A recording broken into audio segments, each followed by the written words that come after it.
year long, an intensity that they can't match. And the other thing is the ultimate disrespect is when somebody takes what's yours. And this is our game. So that makes it so personal. Dominate on 3. 1, 2, 3, dominate. I need 60 minutes. 60 minutes to me. 60 minutes. No business, no mercy. Nothing but stop bubble. You got me. We're going to ring the bell. We're going to ring that championship bell. Ding, motherfucking dog.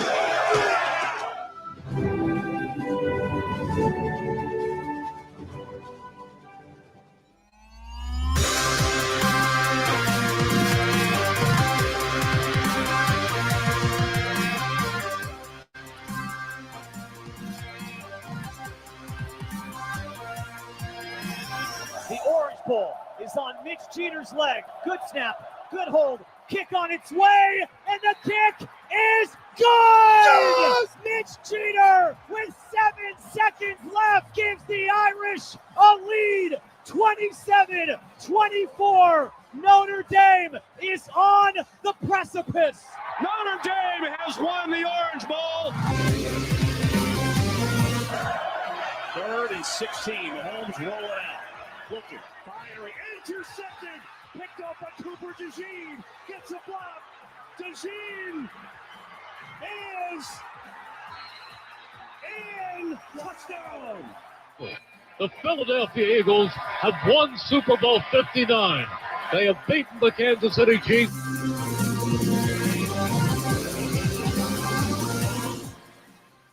And now, welcome everyone to the Huddle Up Podcast. You are looking live.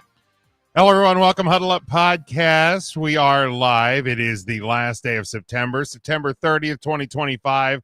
Glad to be back with you for another week. We hope you are doing well.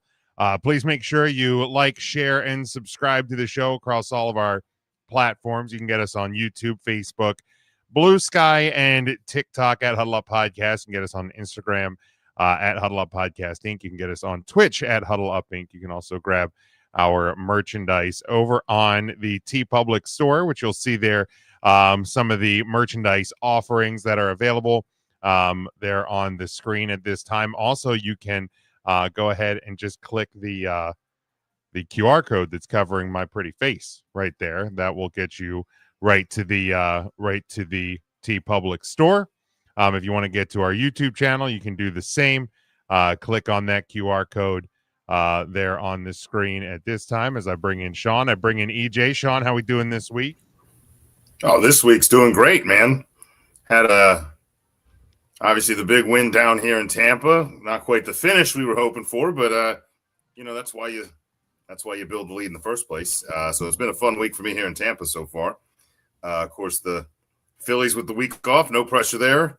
And another team from Florida, my Miami Marlins, now my best friends, to eliminate the Mets once again on the last day of the year. Go ahead and take pictures in front of your dugout. Celebrate all you want. So long, New York. So long, payroll. The money comes, the money goes. Not always well spent. This is money true. can't buy happiness, EJ. This is true. How you fellas doing? Good. You can hit the QR code. It's in the screen now. That'll get you our link so tree. fancy. That'll get you to everything Huddle Up related. So make sure you go ahead and click that. Devin checking in with us, and he says, "Yeah, holy shit, EJ is here on time." Hey, listen, I got kids, bro. Devin, I have children Shocking to sleep stuff. first. So, hey. EJ, how we doing this week, bud? Shitty sports weekend for me. I mean, even when the Giants win the first game against a quality opponent, you have obviously the Florida State, Seminoles losing that trap game that I was very worried about before the Miami game this week, and then the Mets, and then the Mets were in town, and they shit the bed. I said, and the worst part, and I actually did a rant on my podcast yesterday about this, a whole episode on the Mets and how the atrocity are.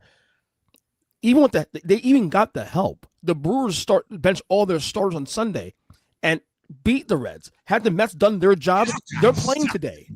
They still couldn't get the job done. So you know what? The Mets deserve to lose. The Mets should be home. Nets, Jets, all rhymes, all trash. Yeah. Well, I can't talk about the Jets. I'm not a Jet fan. So, but Mets, Nets, Jets. I love my Mets, but fuck the Mets. They suck. I'll see you next year. That's it. I'll ask about that. You blow it.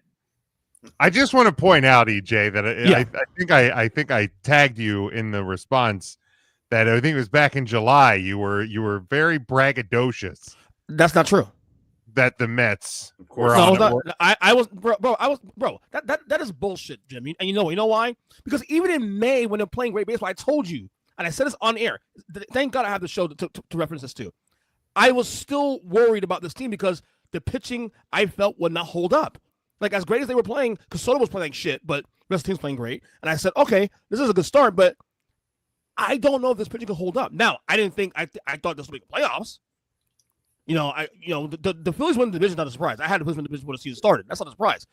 But to melt down and miss the playoffs entirely is fucking. It's horrible. They deserve to lose. They deserve to get mocked. And all people and look, I love Gary and Ron, and best broadcast baseball team in all baseball. At the same time, to cry about what the Balls do after the game, fuck you. Okay, fuck They can you. do whatever they want. Don't be a bitch. Don't be a Right. bitch. Take your loss. Take your medicine. Okay, you should have won lead in first place. You big man.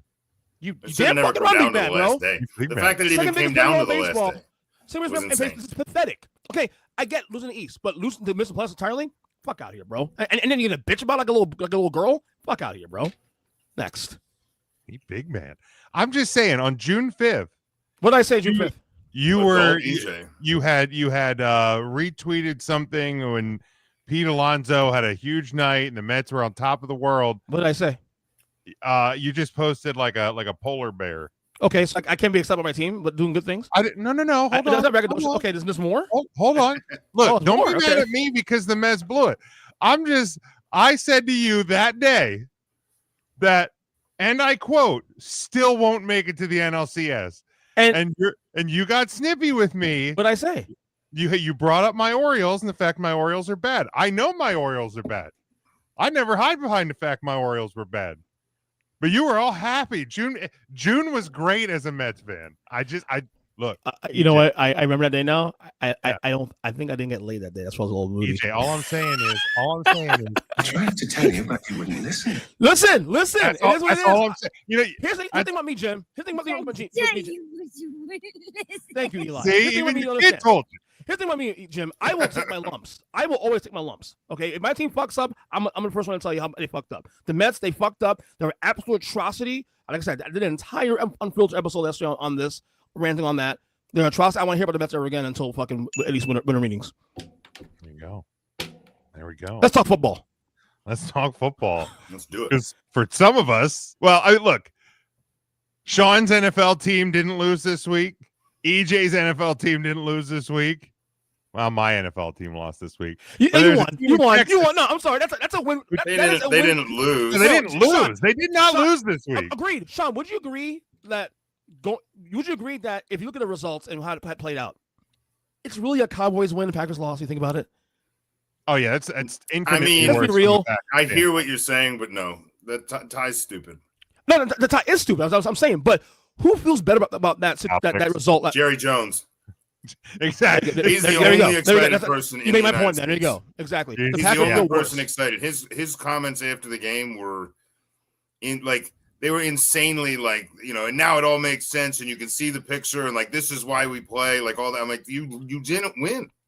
Jerry Jones, the only guy. It's okay to make your didn't point, lose, but, Sean. He's the only owner in sports can say the shit he does, and there's no repercussions for him. You know why? Because all you Cowboy fans, not saying you Jim necessarily, but all the Cowboys out there, you're still going to pay the money. You're still going to buy your season tickets. You're still going to buy the merch. So he's still winning. So you can get mad at Jerry all you want, but you're still putting money into the fucking guy's pocket anyway. So what? Oh, absolutely. I mean, it's Jerry always wins. Jerry always wins. Man. So I almost admire it, honestly. I almost admire how transparent he is, to be honest with you. Yeah, I really I almost mean, admire it's Jerry's Jerry, and he will always be. But yes. All right, let's kick it off as we do, looking back towards the last 7 days.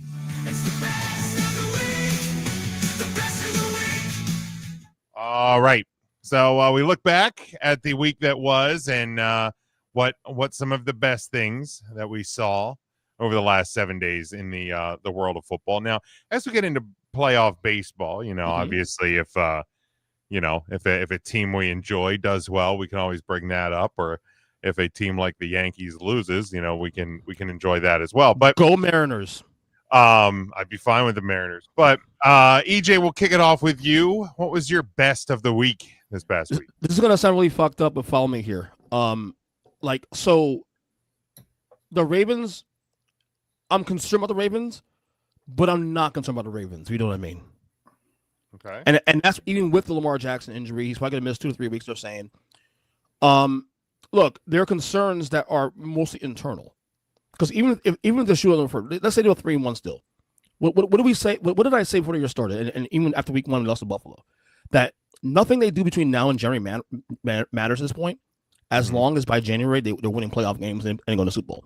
They are a team right now that's at a Super Bowl or bust. End discussion. Now, having said that, obviously you're 1-3 now. The Lamar injury, you got to. I don't know. The Houston game is out. Still should be. I don't think it's a tough game, but they can still turn it around. The reason why I'm not concerned with the Ravens, though, big picture, at least in terms of the regular season, is because of the fact that, dude, through 4 weeks, the AFC sucks. The AFC sucks, bro. You go through the AFC. So, who are your shoo-ins? You got, obviously, Buffalo. Casey's back. Chargers still. Even if Buffalo lost, still Chargers. Okay. But then, do you think the Steelers are going to run away to AFC North? They have upside to play with. But they're 3-1, but they're not really an impressive 3-1. The wildcard situation isn't that good. Okay, not impressive at anything, EJ. If this injury causes a slip, though, if you go another 1-2, and the Steelers go 2-1, then all of a sudden it's a whole different conversation. Right. So the thing, I think my large point is this, though, is that because of the environment around the Ravens, their margin of error is still really big. I'm at a point now while I'm looking at the AFC has things percolating 4 weeks in that we might see a 8 or 9 win team make the playoffs as a wild card.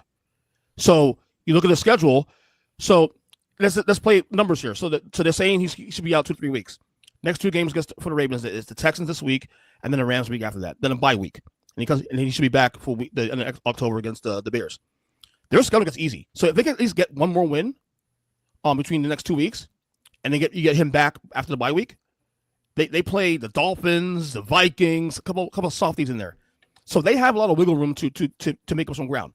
In fact, now look, even if the Steelers win the division, I can't necessarily say that they can still get a wild card because again, outside the Broncos in the wild card situation, who scares you? Like who really scares you? The Bengals are fucked. Okay, the Browns are the Browns, obviously. Who else am I missing there in the division? As I said, the Steelers. So I just think the wiggle room they have right now to work with, there's still time for them to get back in this thing. They can win 10 games this year and they'll be okay.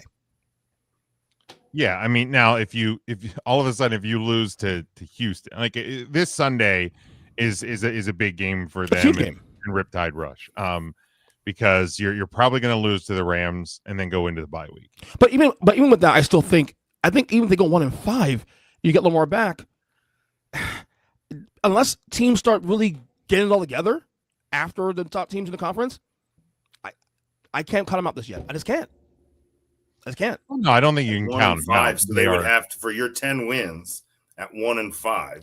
But that schedule gets very easy rest of the way, though. That's what I'm trying to tell you. And then you still got a lot. You still got Pittsburgh twice to make up ground there. You have easy games against the Dolphins, a couple of teams as mentioned earlier. So there's still space. Look. Okay, I mean, so you have in those remaining 9 games, right? You have,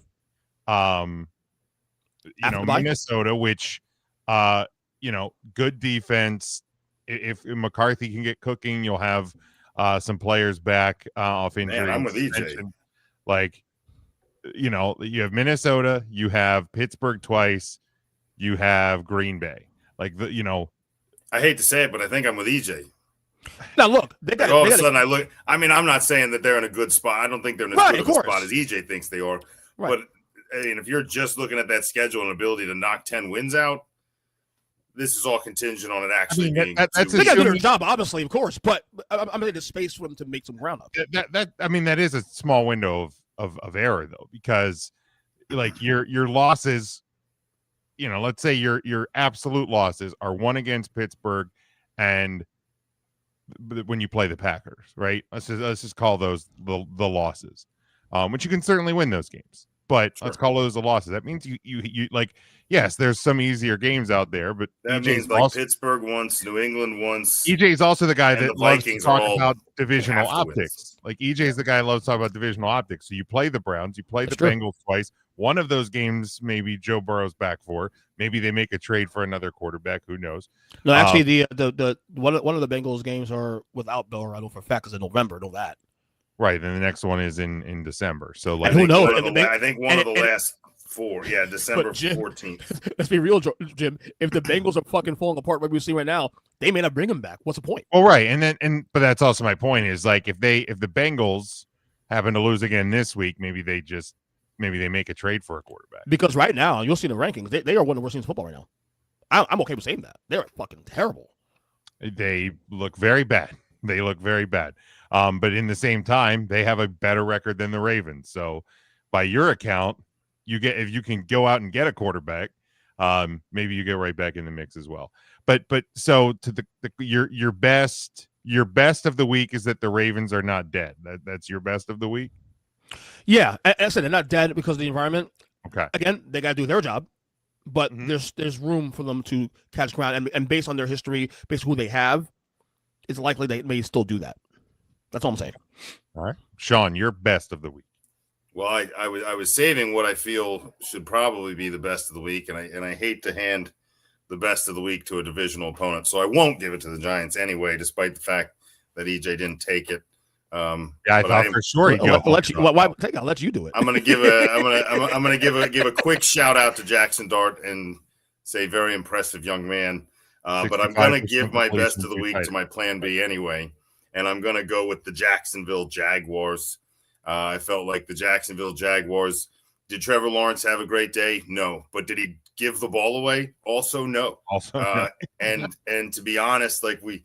And I said the Jags might be a surprise in our preview show. I thought the Jags were going to be very improved. I liked what they'd done on the defensive side of the ball. I liked what they were setting up for a running game. And you know what? In this game, both those things happened. Purdy's back. No excuses. Turns out plenty of excuses because they have 1,000 injuries again. But either way, injuries are not on the San Francisco side of the ball. The leading rusher at over 140 yards. He forced 5 turnovers, 2 interceptions, three lost fumbles. So when you're forcing those kind of turnovers, I don't care if you're playing a good team or a bad team. That team's going to have a hard time beating you. And I think Jacksonville kind of flexed their muscle a little bit. And I'm not, they're in a division in the AFC South where I know the Colts are my hot ticket right now. But should we see some more traditional Daniel Jones, or should we see a little bit of a slip or maybe an injury in Indianapolis, something like that? Someone's going to have to knock on the door. And, I know Houston may have woken up, but, I think Jacksonville's waking up right there with them. And I think that, that division might wind up. I mean, I think we all thought it would be competitive as like who's not going to be the worst. It could turn into a more entertaining show than we thought if these teams decide to wake up. So Jacksonville, hang your hats on it. You did great. You shut down Brock Purdy. You stopped the 49ers. They're not undefeated. And now you have the same record they do. And that's my best of the week.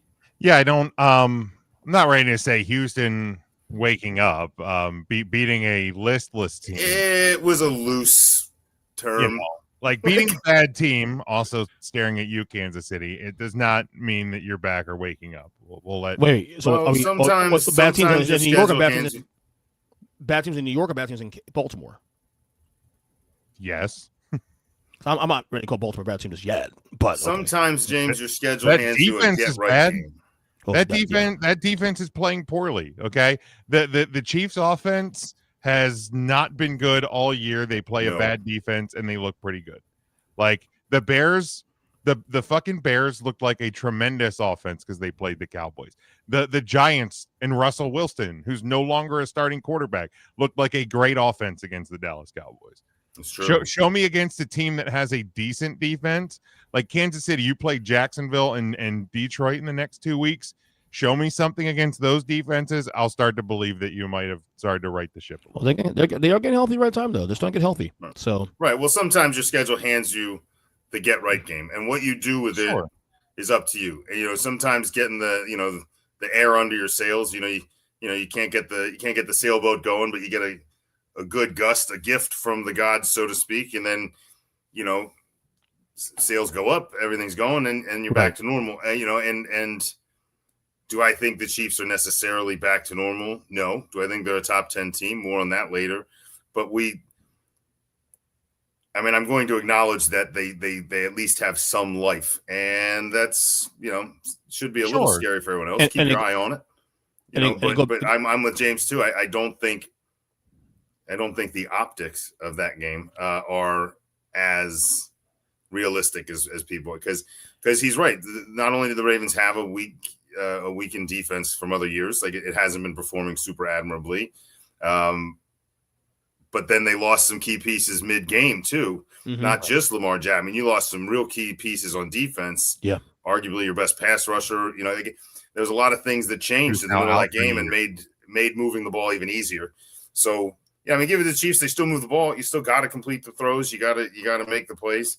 But I didn't get to see Pacheco's numbers. It didn't feel like they were running the ball that well. No, and because here's the deal, and they can't.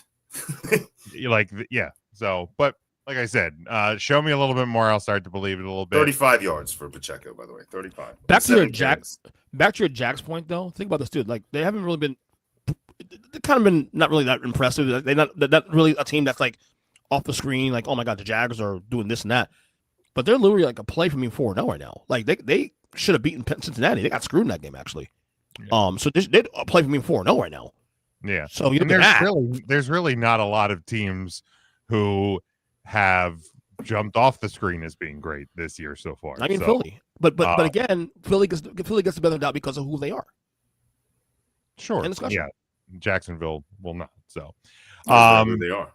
Yeah. Right. For my best of the week, I'm going to show college football a little bit of love. A fun weekend in college football.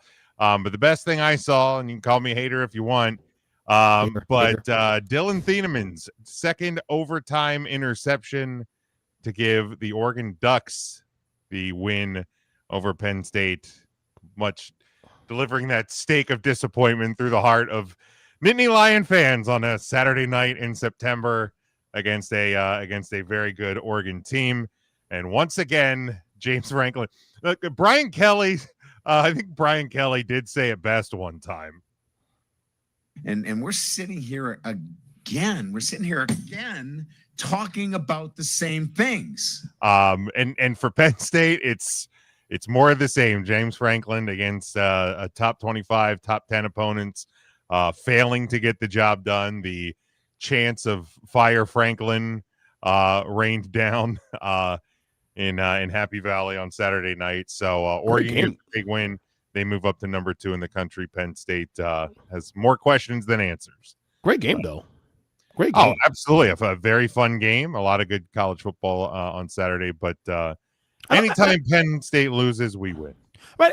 I don't think his job's be on the line because of that loss. I mean, again, you're playing a quality team there. I mean, he has a hard time winning games against good teams. But, I mean, Penn State will be there in the end. They'll be in the conversation for the to play up. So, they will be in the conversation. Well, here's the thing, though. Because you still have to play Ohio State. You might as well mark that as a loss. So Penn State at best is 10-2. They still have to play. Is that in Columbus?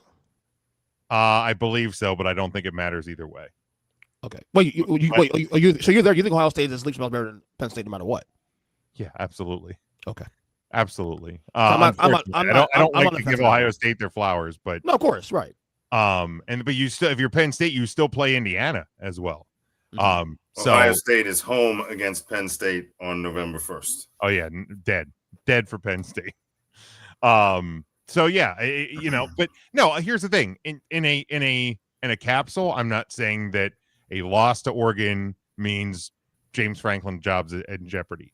What the problem for James Franklin is he's now been there a decade, and you're 4-19 against top 20 opponents or whatever.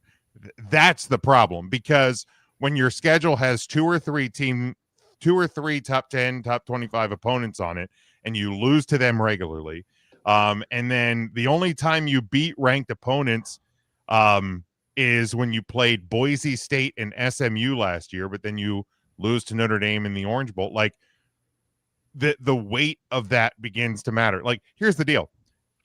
If he's not at Penn State, because Penn State is a school that does not turn over coaches.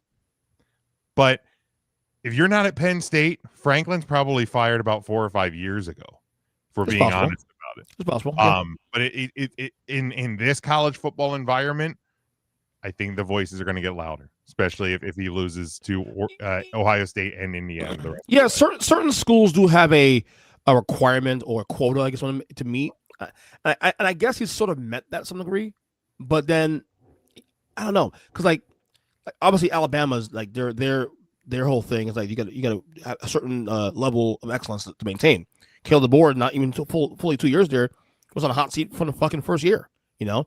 So yeah, well, Penn, I don't know if Penn has the same exact like I don't want to say requirements, but same exact expectations, if you will. I think they're always a team that's in the conversation to make the playoff. Even when it was a 4-teamer, they may not make it every time, but now the 12-teamer. I think the 12-team format saves them. To be honest with you. Yeah, but eventually we'll get louder. And here's the thing too about the Kalen DeBoer. The media and social media fans wanted to say he was on the hot seat. He was not on the hot seat after last year. Now, the seat certainly heated up with a loss to Florida State. But now, all of a sudden, that motherfucker has cooled down big time. And and for the record, that win actually helps, helps Florida State even more because that win looks great now. Like week 1, we were saying, "Oh man, that might not be good anymore," and then they dominated teams they shouldn't. They should be dominating, and then a team in Georgia and beat the way they did. Yeah, so yeah, and again, it's a weird fucking year, man. Kirby Smart has a Bama problem. That was the question last year. Does he have a Bama problem or a Saban problem? He's now lost twice to Kalen DeBoer. The answer is yes. Alabama. The answer is yes. But yeah, exactly. That is the answer for sure. Devin says the best thing that happened in the past week, and I'm going to go ahead and hit the old button here for Devin. Is that the Miami Dolphins finally won a game this year? Maybe few and far between, but got to take the wins when you can. Absolutely, Devin. Yeah. Take them when you get them. Especially now that they're best offensive players. And they played. Man, that was rough.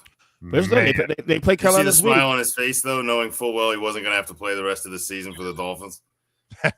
And that is why was he smiling? And I'm like, well, he doesn't have to play for the Dolphins anymore. Literally a costly injury for Tyreek Hill. Yeah. What we know that is his last step in Miami. We know that. Oh, for sure. He's sure. Gone. So, he is absolutely gone. Career, we'll see. All right. Yeah. I mean, because with the extent of the damage that we know of, he's going to be facing probably multiple surgeries. So, yeah, it's you never want to see that happen. But all right, let's move into college football, and we only have 2 games to pick this week. So, obviously, I touched on the Penn State loss to Oregon, but really kind of decompressing from a wild weekend that was with Georgia losing to Alabama again. We saw the Tennessee almost lose to Mississippi State. A close one with Texas A&M and Auburn. Of course, we did see LSU lose to Ole Miss. Big game. Brian strikes again there. LSU fans very unhappy. Yeah, again, Brian, you said it best, my man. And we're sitting here again. We're sitting here again, talking about the same things. But Notre Dame dismantled an entire program. Arkansas fires their coach and multiple assistant coaches this week. So from the week that was in college football, we don't have to go long form, but anything you guys besides the Penn State Oregon game, anything that you guys wanted to touch on from this past weekend? Well, I just wanted to say, from the week before when Jim and I were, kind of talking up Illinois and, this is the year going to get Indiana, and like this should have been the college game day game, and for them, for them to come out against USC and play a complete game. Kind of stick in there, through the good and the bad. It was kind of up and down for them, but then to come out on top of that one and kind of upend the front half of USC's schedule here. I thought that was a pretty impressive win for the University of Illinois. I mean, they had a few moments late where they could have just lied down and been like, "That's it." Here they come. They're just better than us too. And they didn't get pushed around. They fought hard at home and, sent the Trojans back with a sad trip to California. So that was one I thought stood out to me as like kind of one of those technical upsets. I mean, 23 over 21. So nothing huge, but something that, kind of got lost in the fold with some of the bigger games happening this weekend. Yeah, for sure. Doesn't help Notre Dame in the long run, but but there's only so much help you're going to get. You're going to have and that's the thing is Notre Dame, they lost the games they lost. You have 10 games in front of you. You've won two out of you're two out of two. A&M almost screwed us too. They sure did, but again, when I look at it, I see Notre Dame fell to 24 in the AP, and I know the AP poll and the college football playoff sometimes will be different, but the way I see it is this: Notre Dame fell to 24 when they lost to Texas A&M.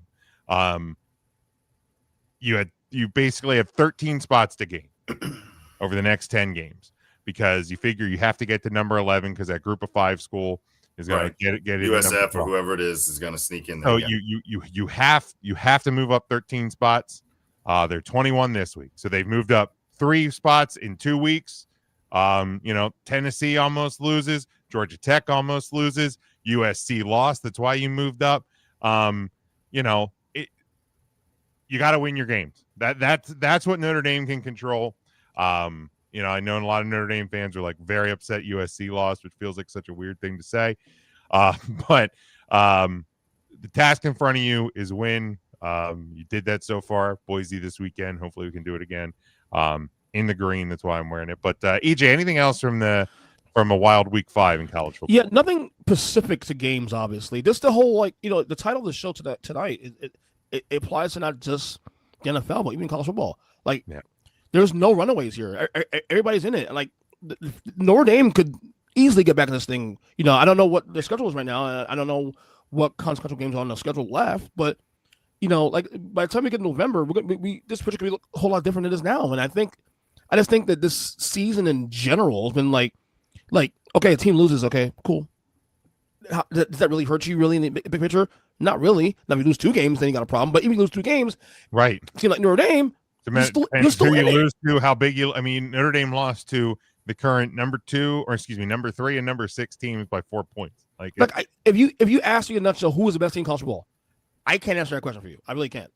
Ohio State by default because they're champs, but are they significantly better than Miami? Yeah, Ohio State's the answer right now, just because it is. It's kind of like until someone beats them, and right. But but you agree that that's a by default answer, right? Not because it's like, this is a dominant team. I think arguments could easily be made for the University of Miami right now, the way that defense is playing. Yeah, and the roll line, they're not letting anybody through, and no one's stopping them from getting through. So no, that's usually a pretty good formula. Yep. So I like the Canes right now. I do. Yeah, it's the college football. The college football world is, and again, in the transfer era, in the NIL era, I think this is going to be the norm. I really do. I love it. It's leveling the playing field because look, I know some of it's partially in humor, some of it may be reality, but when everybody can do what the best teams in college have done for decades. And I'm not just saying the SEC, so I don't want any SEC fans to say that I'm accusing them of anything. But let's be honest. Every major college football team for a very long time has had boosters, has had people who will meet recruits at airports and make sure that they have things taken care of and meals taken care of and things like that. It's the reality of the world. Now it's just legal and there's budgets and it's kind of the Wild West. So until there's like salary caps, it feels like such a weird thing to say with college. Right. They'll start regulating a bit as they let it kind of, settle down. Yeah. But this is the new reality. And I Right. think it makes for, you may not see that dominant team or conference anymore, but for me, I think it makes a more entertaining college football landscape. So like on Friday night when we lost to Virginia, I had to catch myself because at first I was like, oh shit, season's over. I go, wait, no, it's not, because you know, if you beat Miami next week, that almost absolves you because you're right back because I went to the predictions later on, but let's say they win against Miami on Saturday in Tallahassee. Now you got wins against Alabama and Miami that look great on your resume. Right. So unless Bama loses to Vanderbilt, but it's happened before. It's happened before, and in recent years too. In fact, so for sure. All right. Speaking of those games, let's go to them.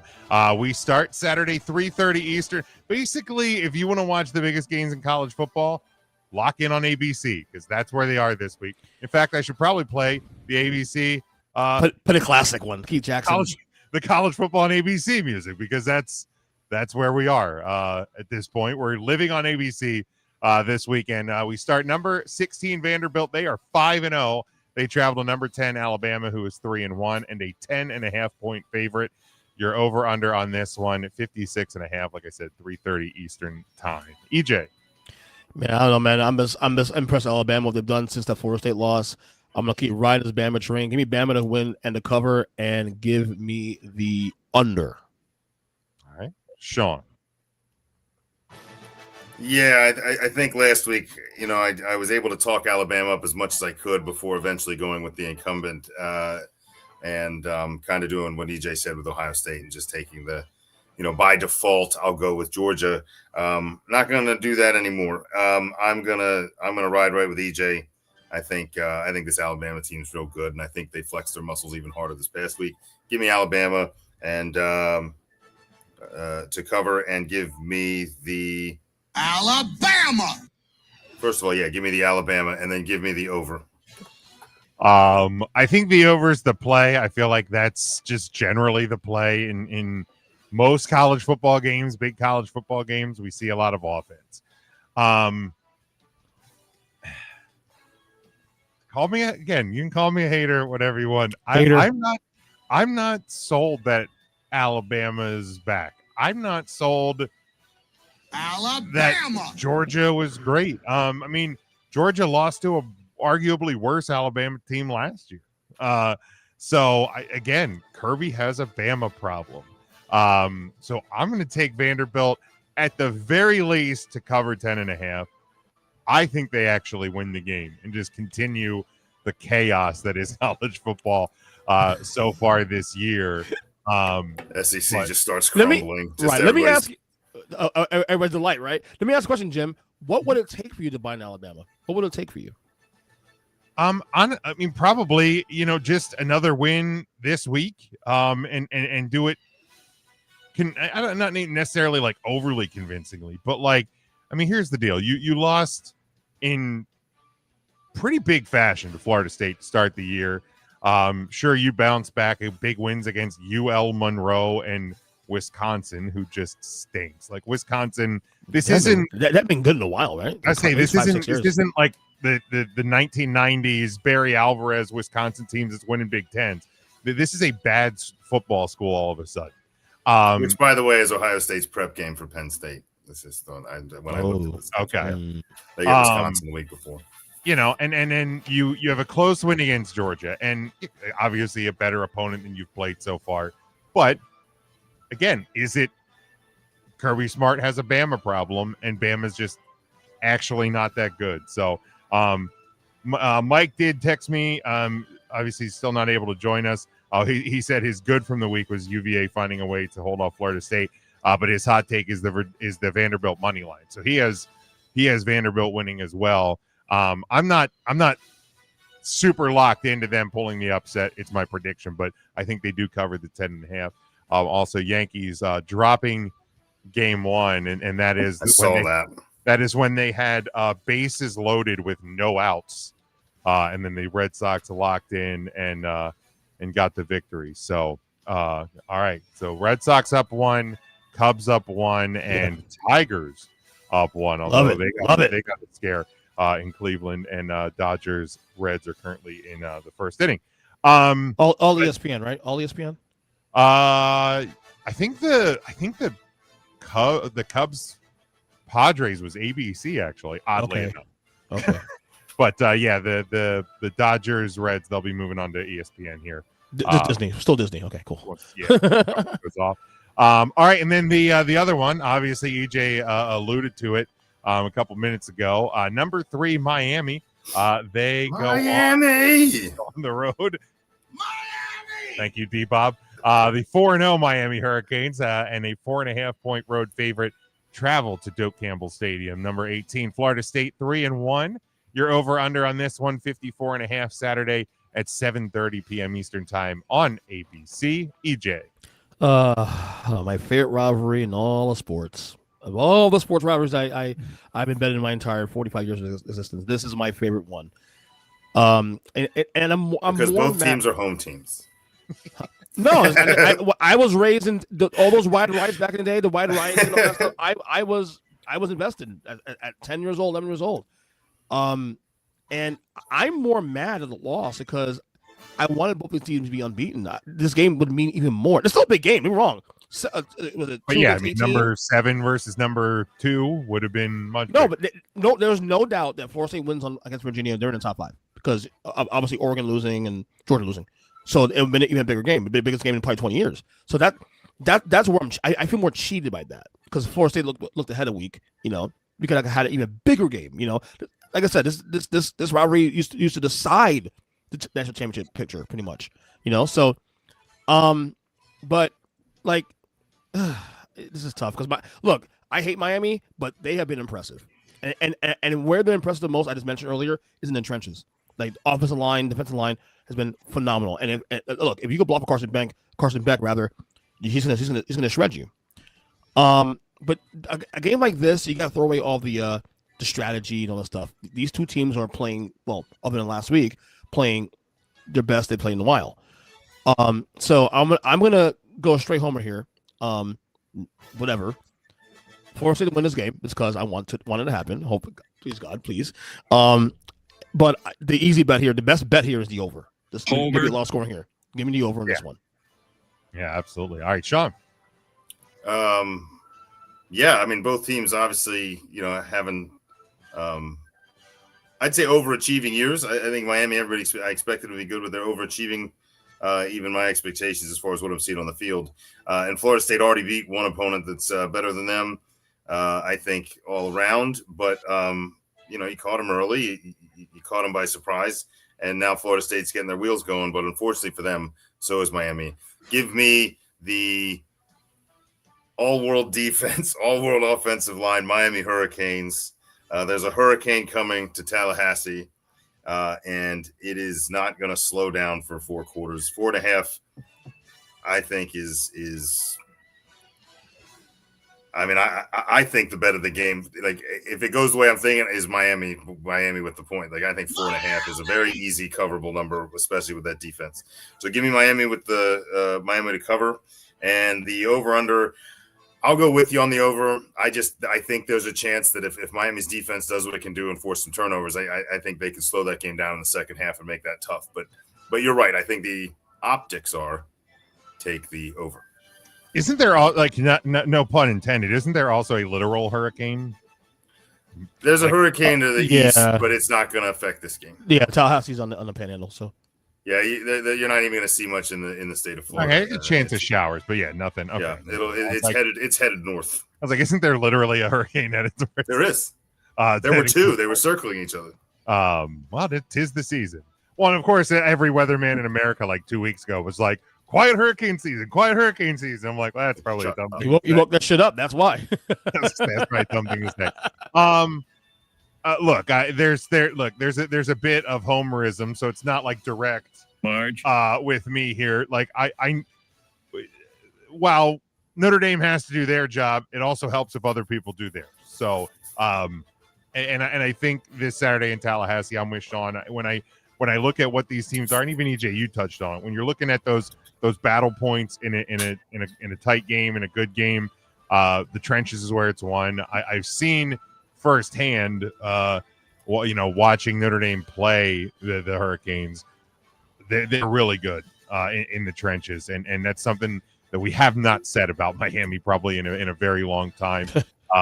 Any of the coaching ineptitudes that we've seen over the last couple of years so far have kind of gone away. This team looks locked in. So I'm going to take Miami to cover. I'm going to take them to win. And I will take EJ. You sound pretty convinced on the over. I'm going to take a slight over just because of that Miami defensive play. But I do think that we get there. So a slight, huh, Jim? Slight, a little slight. All right. Slight. Okay. But Devin has had Alabama in the first and Miami in the second here. So that is where we leave the world of college football for the week. And now we do move right into the National Football League. And we start bye weeks this week. We have ready. The Falcons, the Bears, the Packers, and Steelers. So congratulations, Bears fans. They can't lose this week. Well, can I just say, though, with the Bears, though? We have 500 team for another week. No, but I got to say something about the Bears, though. Caleb Williams, it looks like it's starting to come together for Caleb Williams now. This year, like if you watch all 16 quarters he's played this year, he's played more good quarters than bad. And I think the last couple of games, especially, too, you're starting to see, look, he's obviously not where he should have been in terms of, like, the expectations of the number one draft pick, the generational quarterback we all thought he would be. But he's starting to ascend now to where, okay, he's definitely a social quarterback in this league. He's definitely the guy for the future of this team. And you're starting to see what we all thought. Well, I thought going to come in when he got drafted that he should have been. So you're starting to see those signs now. Like, he looks like a capable quarterback finally. Well, and I don't think it's any coincidence that when you don't have a defensive head coach like Matt Eberflus in there, and you have a great offensive mind like Ben Johnson in the room, that a talented player may finally be starting to put it together as well. Keep in mind, we also saw some typical growing pains against Minnesota and against Detroit, and then watched him kind of soar to new heights against the Dallas Cowboys and the Las Vegas Raiders. I'm not saying the Raiders are a complete slouch by any means, but we'll see coming out of the bye. It feels like their schedule this year is very up and down. So there's going to be every week or two, you're going to have an opportunity for Caleb to flex his skills a little bit. But I don't know if you like them that much. Maybe they're a test for the Ravens too. We'll see. We shall see. They got a good roster. They got a decent roster. They do. Yeah, there's definitely talent there. But all right, let's look at the games. We have starting Thursday nights, 8:15 Eastern time on Prime. It is the 3-1 San Francisco 49ers. They travel to SoFi to take on the 3-1 Rams, who are a 5.5-point home favorite. Your over/under is 47, Sean. I know I gave Jacksonville a lot of props for beating the 49ers. 49ers are just slowly dismantling. Purdy's optimistic he'll play, but I guess he's still not 100% right. But the Rams are running hot. I mean, I know they lost one in Philadelphia on a blocked kick, but Matt Stafford looks fine. Like, if there was any injury concerns in the first week or two, Matt Stafford looks fully healthy to me. And he's using that new toy, Devontae Adams, a lot. And he's using Nakua a lot.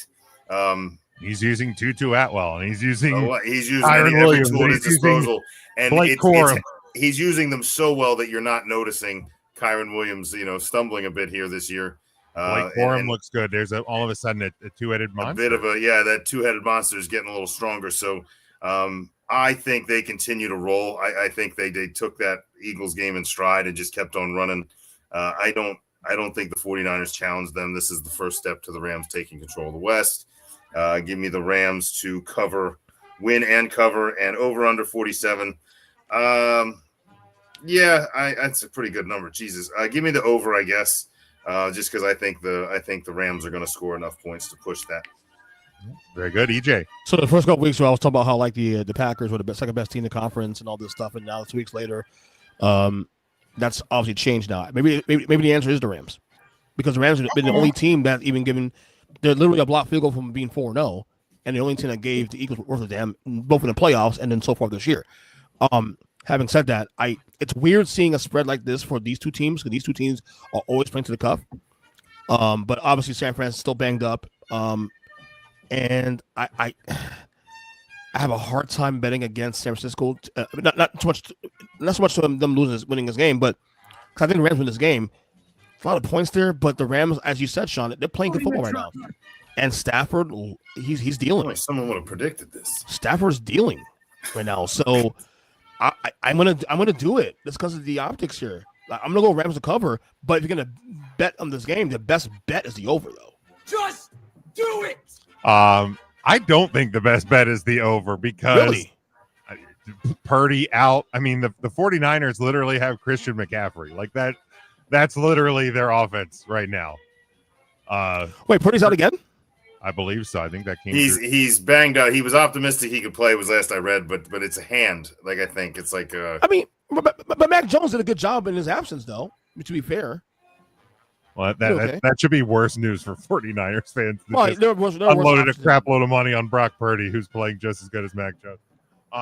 No, I don't think it gets to the over at all. I think it's actually an underplay. Short week, one banged up team. The Rams had a close game against the Colts. That's a physical game. I think these teams are going to be beat up a little bit. The Rams are going to go on offensively, but I do think it'll hold on that under.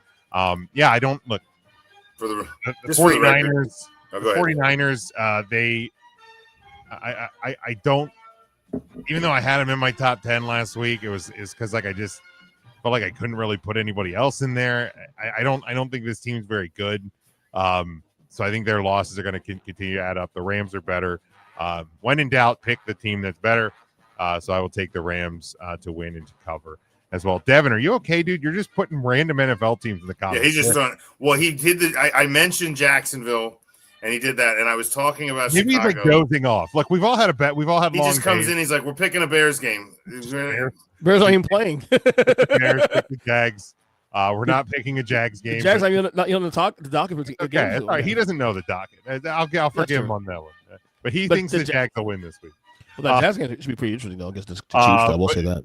But Sunday, 1:00 on Fox, and I like to try and spread the love a little bit with some of these teams, and I think the Raiders are at an interesting point because I think they've at times looked pretty good, but they just keep finding ways to lose, and now you have a hard matchup here. But the 1-3 Raiders, they go on the road to 3-1 Indianapolis, coming off their first loss. They are a 6.5-point home favorite. Your over/under is 48. Actually, Sean, do we want to do the? I totally missed. Do we want to do the thing with the picks, the timer? I do have a timer. Yeah, I mean, if you want to test it out, it's kind of a new thing for the segment. I feel with 2 or 3, it's not always as big of a deal, but maybe we try it out for 2 of the picks, see how it goes. Just to kind of make the picks a bit more professional and stop some of us from, so we fill the audience in a bit, to stop, say, me from stealing what EJ was going to have to say. I love how you said that. Right? Let's just call it me. The Sean timer. Well, you start predicting a game and you go off on a long-winded spiel. You start saying a lot of prediction stuff. That may be all EJ had to say, because let's be honest, he usually doesn't have much. Sean o'clock. I don't want to steal anyone's thunder, so we just put a clock up, keep it at a minimum, and we'll see how it goes. Ah, boy. So we have a bell. If you hear that around the horn, means your time's Consider up. your exit music. But I do have a clock. I will put the clock on the board, but Sean, the Colts 6.5-point home favorite, over under is 48. All right, Colts, the home favorite. I like the Colts right now. I think the Colts are for real.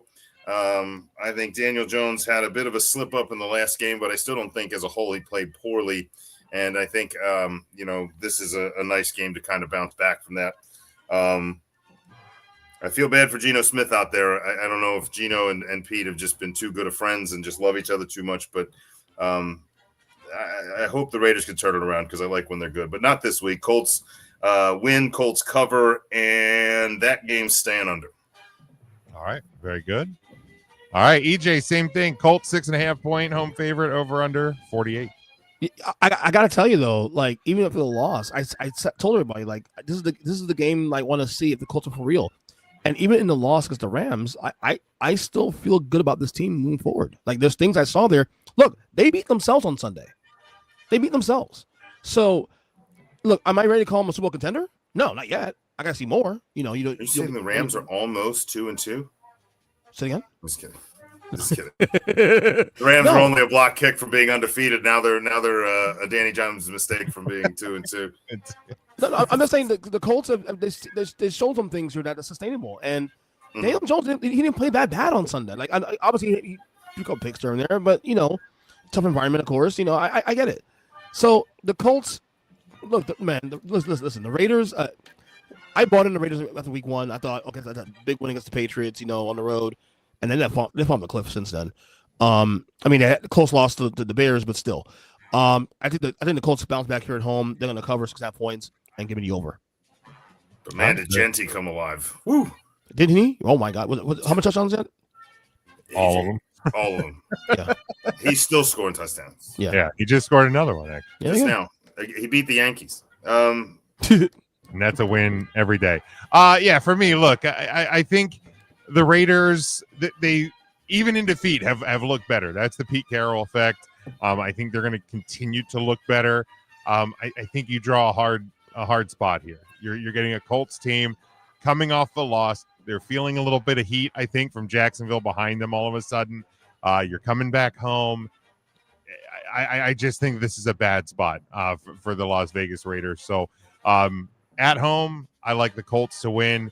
6.5 does feel like a good number. So while I'm saying they'll do it, don't be surprised if the Raiders can cover that 6.5, make it within a touchdown. But I do think the over, if the Raiders are just going to score points, the Colts are going to have to match them. I do like this game to go over. So, yeah, I mean the Raiders are vertical high, so anything's possible. Very good. Devin had the Colts. So, all right, next one. We won't do the clock for this one. We'll do it for the Sunday night game then. But the 2-2 Commanders, they travel to the 3-1 Los Angeles Chargers. 2.5-point home favorite. Your over/under is 47.5. 4:25 Eastern time on Fox. Sean. Well, I obviously don't have any injury updates from the nation's capital. So I think the Commanders are a bit of an anomaly right now. Even if we're to assume that we're going to see Terry McLaurin and we're going to see Jaden Daniels, I think there's a bit of unknown there now. I feel like, 2 weeks off, Mariota been playing fairly well. I don't know what we know of the offense. It didn't look like the offense of last year to start the year. And so I think there's a lot of mystery here. So what I'm trying to tell you is if you're betting this game, you might have a problem. I would just stay away from it. Just until we know what's going on with Washington's offense, how Jaden Daniels looks. Maybe he's back to the Jaden Daniels of old after a few weeks off. I just wouldn't touch it, especially after not being real sure now what to make of the Chargers. I feel like it's a chance to kind of just don't bet it. Watch both teams. Let's get a feel going forward. Having said all that, at -2.5, essentially a pick 'em for me. I'll just go home team here. I'll take Jim's Chargers. I'll take them to cover, and I'm going to assume Daniels and McLaurin are playing. I'm going to take the over. I think if the two of them are in, this game pushes over pretty easily. So I will give you that. If you want to bet this game, and those two wind up playing, go ahead and bet the over if you can get it anywhere close to this 47-point mark. All right, I did see a stat that since 2013, Dodgers 64 postseason wins, Cincinnati 0. Mm-hmm. How many games have they even been in? That's Not what I many. want to know. I don't think many. I think I would argue they might have 0 games. games. No, they've made it to the playoffs a couple of times. 1 or 2 years. That's it. Didn't feel like much. Big sweeps. All right, EJ, Commanders at Chargers. Yeah, so both guys are still questionable. Although one, Jane Daniels is trending up to play, so I would bet on him playing on Sunday. McLaurin, though, however, reading on this, it says is likely trending out for this week. So you're so saying just look getting at that. McLaurin on my fantasy team a few weeks ago in a trade that involved DK Metcalf was probably a bad choice. I would say so. Not great, Bob. Not great at all. And even with Daniels, the Commanders have not really looked all that great anyway, honestly. No, so and look, I predicted this. I said there'll be a bit of regression to the mean. They're still a good team, and I think at some point they'll catch on and they'll catch fire. Chargers weird loss last week against the Giants. And I think I think look, I won't bet this game, but I think the Chargers bounce back here. So I think I'll take the Chargers to cover 2.5 points. It's low enough. They're a better team. But that running back, what was the last name? The running back Hampton. Thank you. He was phenomenal on Sunday. Yeah, he looks really good.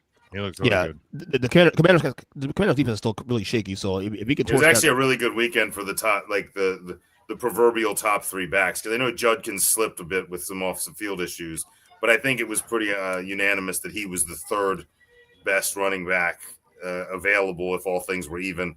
Right. So for Genty and Hampton and him to all have very large weeks here in this early in their careers, and things are looking good. Maybe we'll see some actual running backs with actual running games. Well, as I say, I think when you're looking at the scope of the NFL and what receivers are doing, quarterbacks are doing, I think you're starting to see a little bit of a shift back to the running back position. I don't think it's ever going to be the Barry Sanders, Emmitt Smith. It's not going to be the early 90s, no. But it's also not going to be the Peyton Manning, Tom Brady, Drew Brees aired out show either. I think we're going to find a decent mix here. But what's the lesson here? That everything is cyclical. Everything comes back around. Oh, yeah, everything comes around. So, like I said, if Hampton goes nuts again against a really weak Commanders defense, Chargers win this game, and I got the under. Yeah, we got to remember we're picking on Tuesday, and that is the unfortunate timing of when we do the show. We don't know a ton about injuries unless they're really obvious. Given that if Daniels doesn't play, which probably doesn't seem great, and I think this game definitely sticks on the under. The Chargers defense has been pretty good overall. If Daniels plays, it might creep at the over, but again, like Sean said, maybe pick your battles of where you're grabbing those numbers at. But yeah, I think the Chargers going to bounce back here. There really is something about those West Coast teams coming east. If you look at the statistical numbers, 1:00 Eastern time games, like that's a 10 a.m. start for these West Coast teams, like in their body clock. So it kind of presents a weird situation. I think the Chargers bounce back again. When in doubt, pick the better team. Chargers are just that, so I'll take the Chargers to win and to cover, and I will take the under. Devin has the Chargers as well, and then for the Sunday night game, again, we'll give the old clock, the old timer a try. It is the 2-2 New England Patriots. They travel to the 4-0 Buffalo Bills, an 8.5-point home favorite. Your over/under is 49.5. This one, of course, Sunday, 8:20 Eastern time on NBC. Sean, is this the matchup with the New Jerseys, like for the Bills? Yeah, they get to wear this tonight. I think it's going to be a very visually stunning show. I think the Patriots blues look strange, but I think paired with the all whites in Buffalo, it's going to look real sharp on TV. Maybe they can coerce an early snowstorm. That would be real fun. But anyway, I've been high on the Patriots. I've been high on Drake May. Obviously, I'm super excited when we finally get to see Travion Henderson. But for some reason, slow plotter trotter Rodney Stevenson still just getting the bulk of the carries. Despite, he's not doing poorly with them, but you're not going to get anything exciting. And I think we're just going to keep having to wait on Travion Henderson. And I'm done picking them, especially against the 4-0 team. While I would love to see them knock off the Bills, I don't see the Bills getting their first loss this week. Give me Buffalo in a bit of a rout. I don't think the scoring can keep. I don't think Drake May can keep up. So at 8.5, yeah, you know what? I don't usually touch spreads that large, but give me the Bills over 8.5. Let's push that out. And of course, that means that the Patriots are going to score a little bit. So that should push us to the over. So give me the Bills in the over.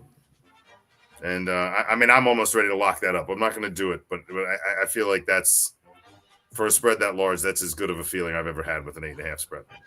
All righty.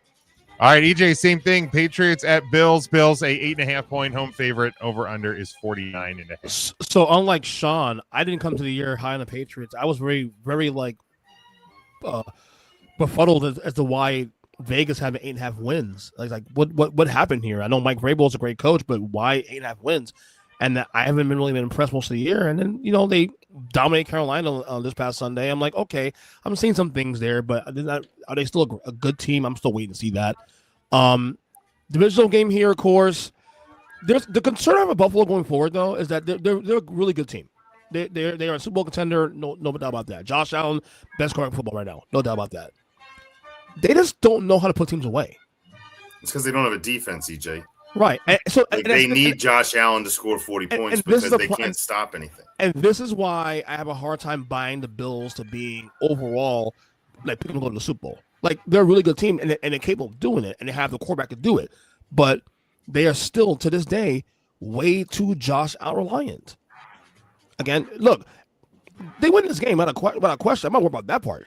But divisional optics, I'll take the pass of the points here, and I'll take the under. But bigger picture with Buffalo, I'm still concerned about can they put teams away? Because that Saints game on Sunday, that was a close game until the middle of the fourth quarter. That score was not indicative of how. You mean when they put it away? Well, they put it. It's the Saints. Yeah, true. Good point. But it's the Saints.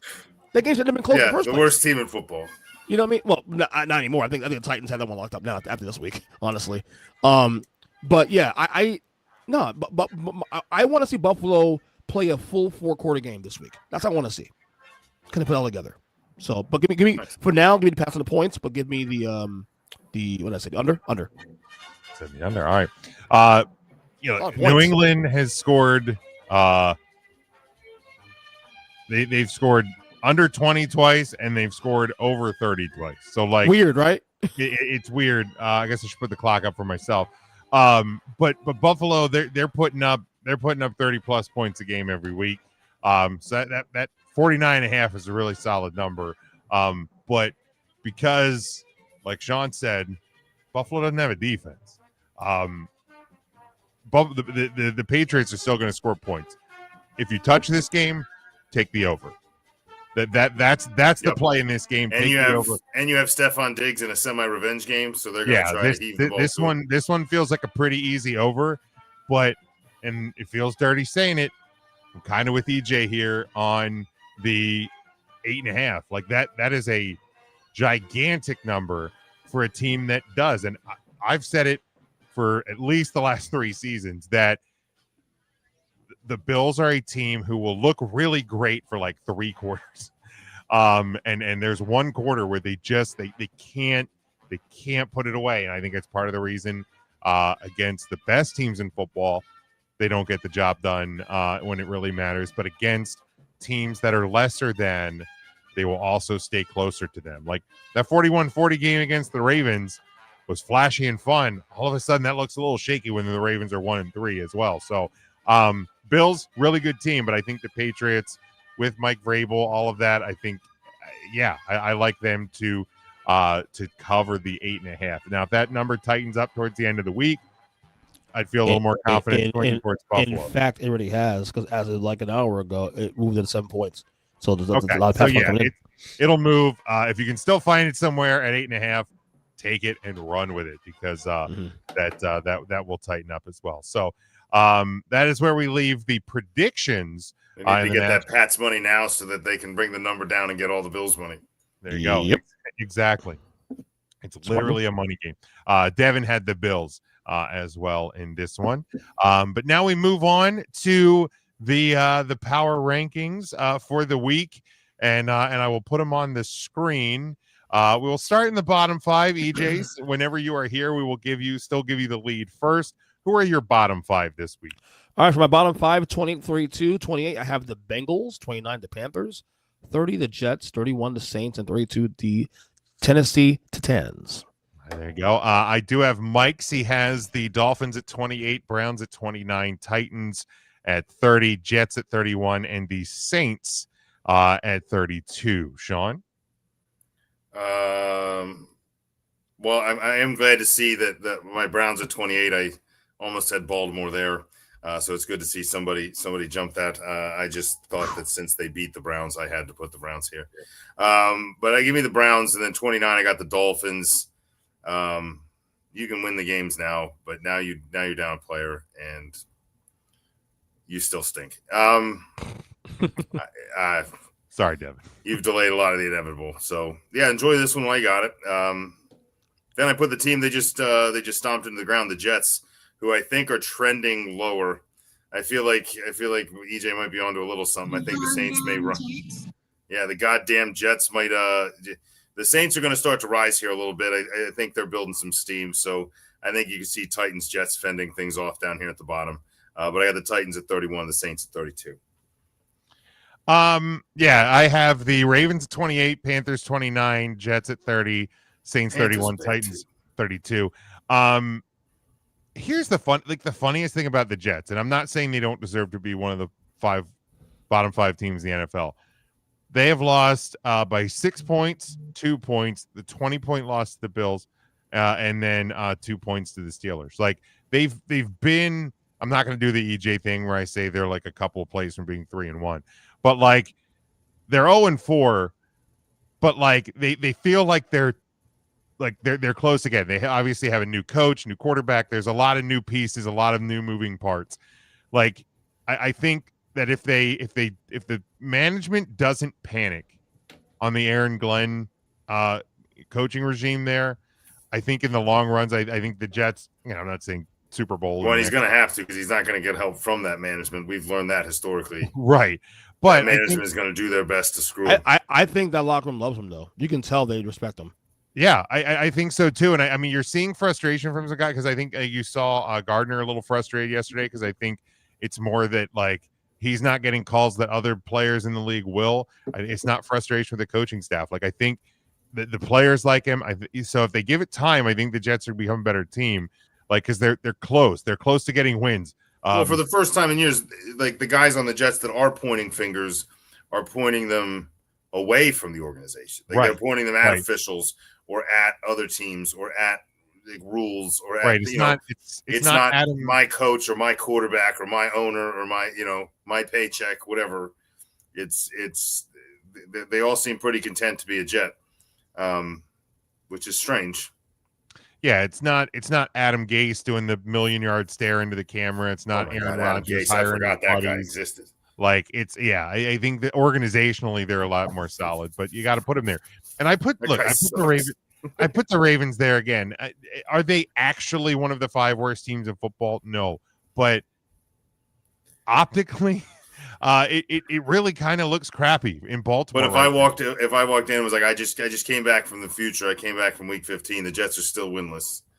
Like it's not like you'd be like, that's impossible. Right. I'm a little surprised no one put the Bengals here other than me.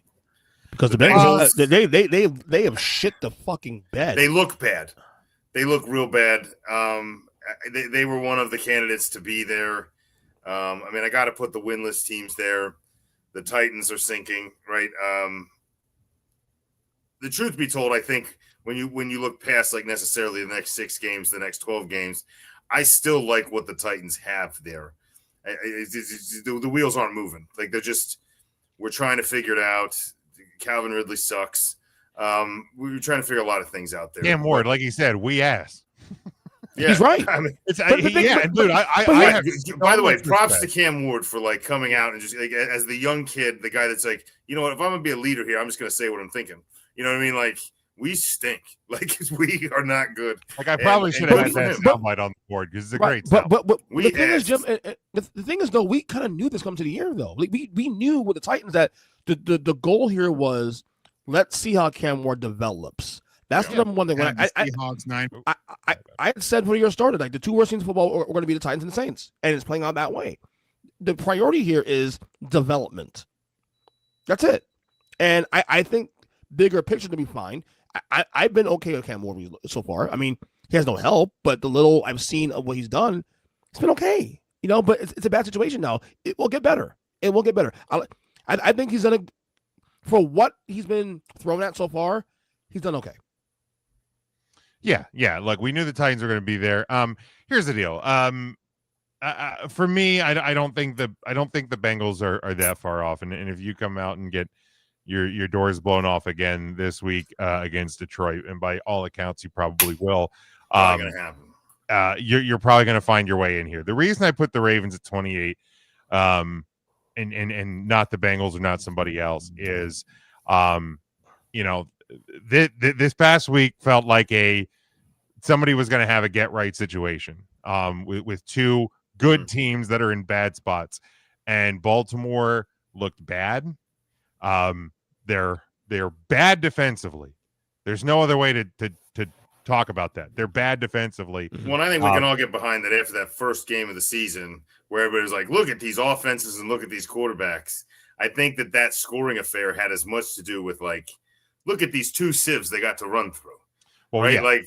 Yeah. The Ravens are bad defensively. They now have injuries on key spots. Not even Lamar Jackson. They have trench guys on both sides of the ball that are hurt. Yep. And Lamar Jackson has a hamstring, which if we know anything about football players and hamstrings, they're always short-term injuries that never linger, right?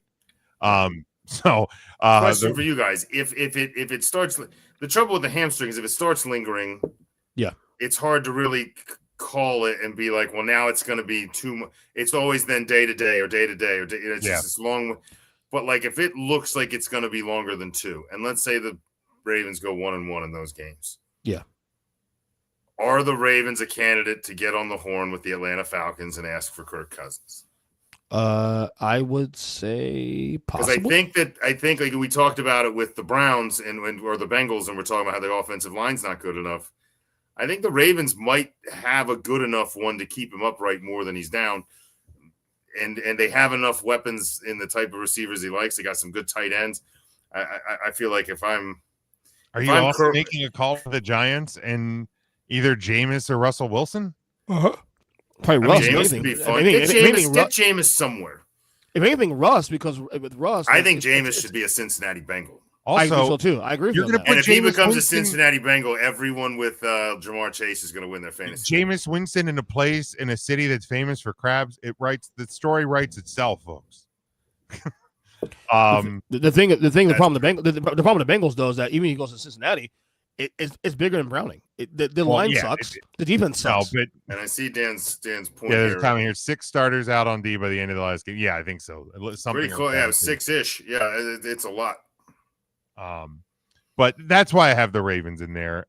Like I said, the Bengals go out and do what we think they're probably going to end up doing this week. Then they will very likely be in the bottom 5. But let's move out of the bottom 5. Let's go to the top 10. EJ, who's your top 10 this week? All right, top 10 for me. 10-1. Number 10, the Jaguars. Number 9, the Colts. 8, the Packers. 7, the Chiefs are back.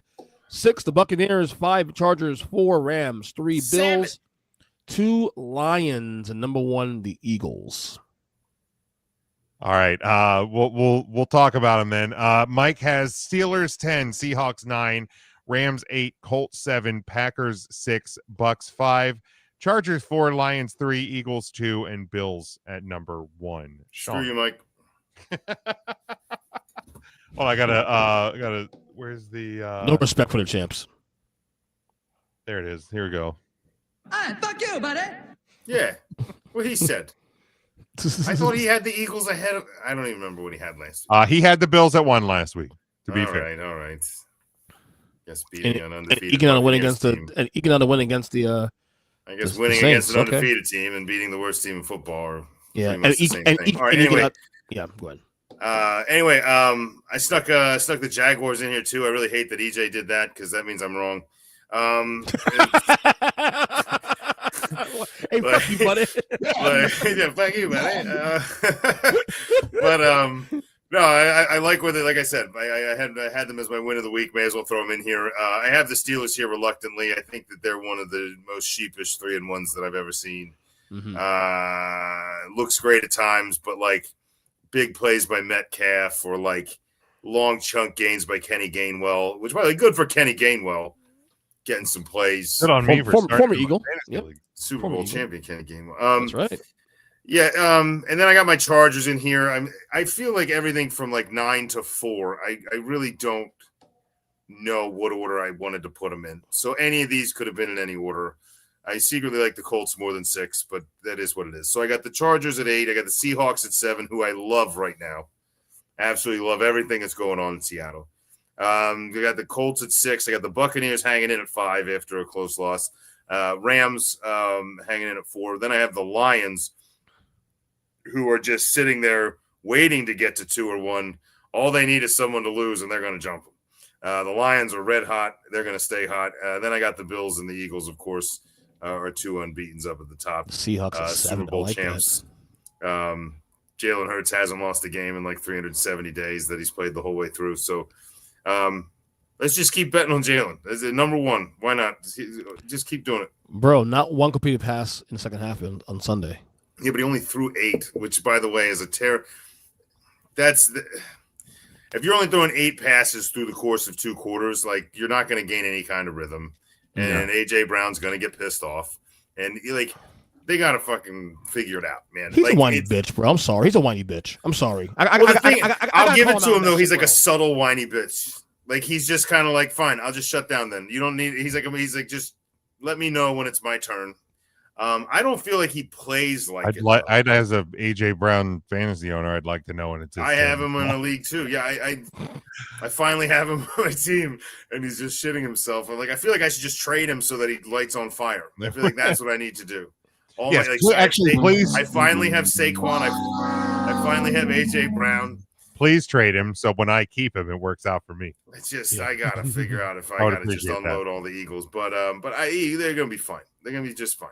All right, my top 10. I also snuck the Jags in at 10. Seahawks 9, Bucks fell to 8. Colts 7, Packers 6, Rams 5. My Chargers at 4. Bills at 3, Lions 2, and the Eagles are at 1.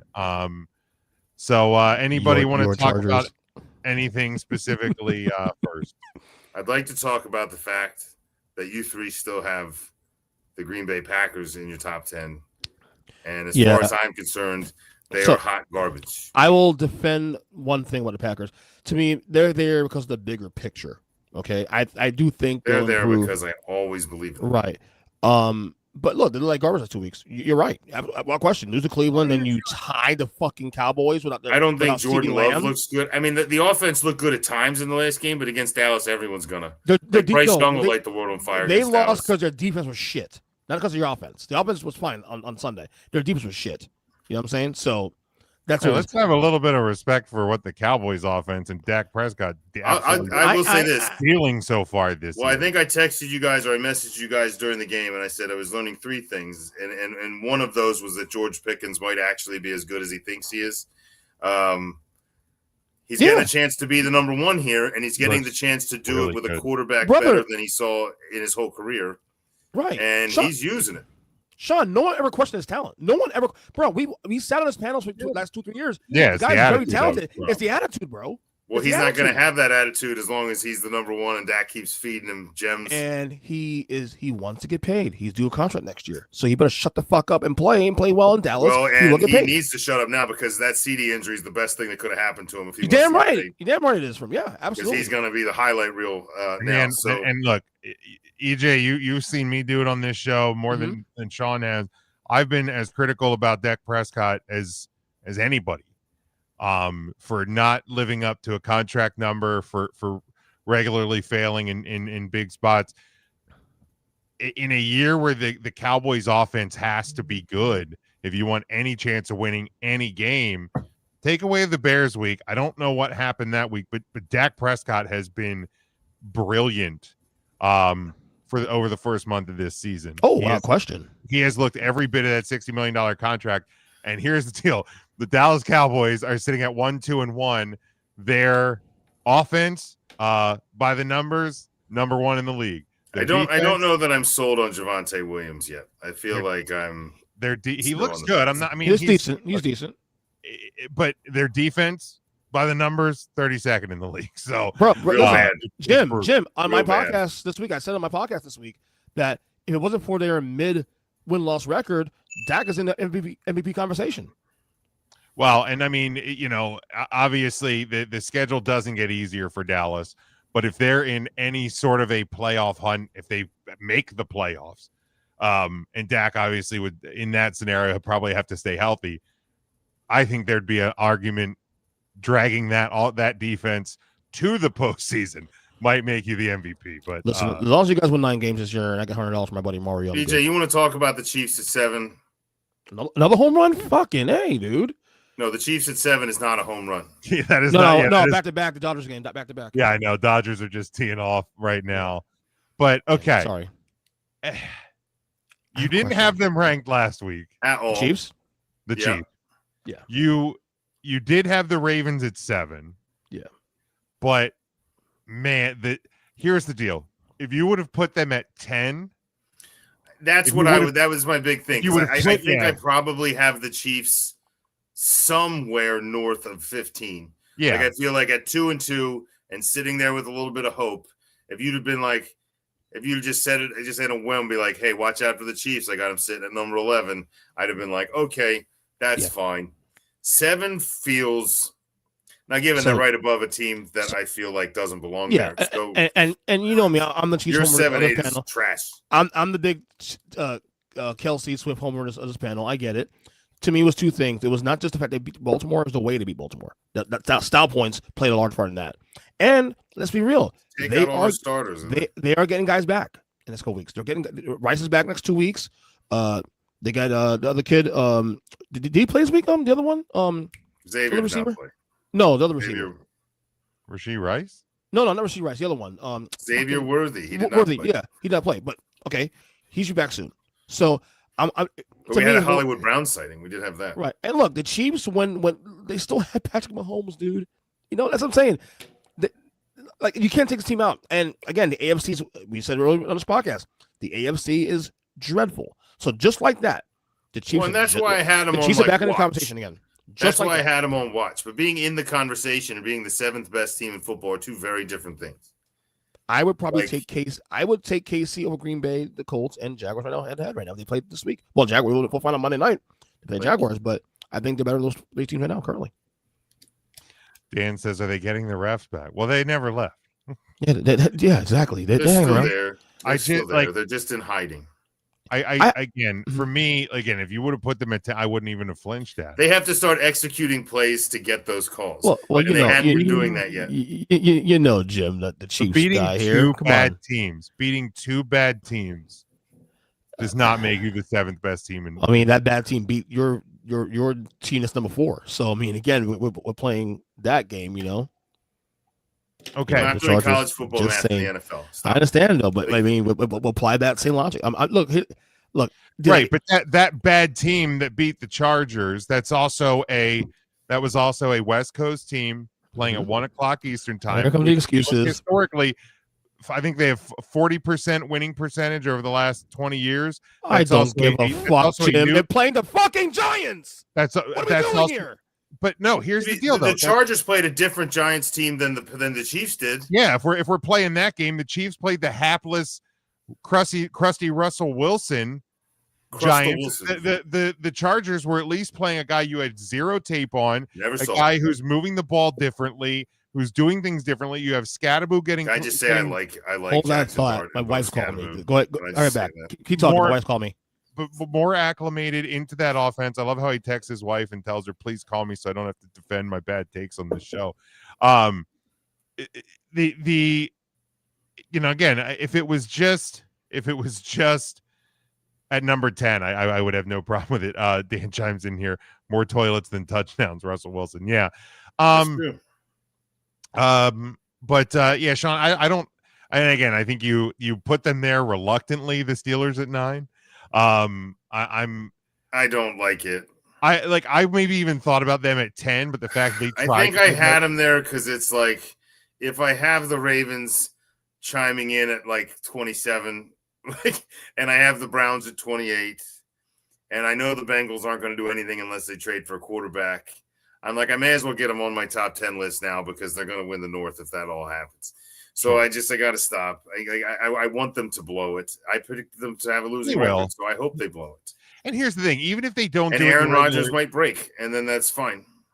Well, and here's the thing. Even if they don't do it in the regular season, because if the Ravens are as bad as they look and the Browns are the Browns and the Bengals are just going to stink, the Steelers may win that division by default, but then you have to go into a postseason against teams that actually have a pulse. And I just don't see Aaron Rodgers having the gas to get through 17 games plus a postseason. Oh, man, that Chiefs-Jaguars game's a Monday night game. That's fun. It's probably more fun than this past week's Monday night games. But in the Florida Heat. In the Florida Heat. But yeah, looking at Mike stayed consistent with his teams on the top. In there, I think his Rams are a little low for me.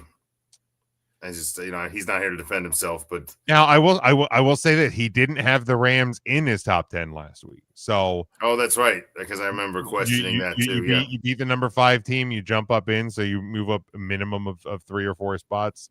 That gets you in the conversation. I was just trying to figure out who EJ has out for the Chiefs. Is it the Seahawks? He doesn't have the Seahawks. Doesn't have the Seahawks in, yeah. I think the Chiefs are playing better football. Yeah, I don't. That I would not agree with. That I would not agree with. I mean, I wanted the Seahawks higher on my list than I have them. Like, I wanted them somewhere around 5 is where I wanted them. But I felt like somehow the Buccaneers are still like they haven't been. They've been fine.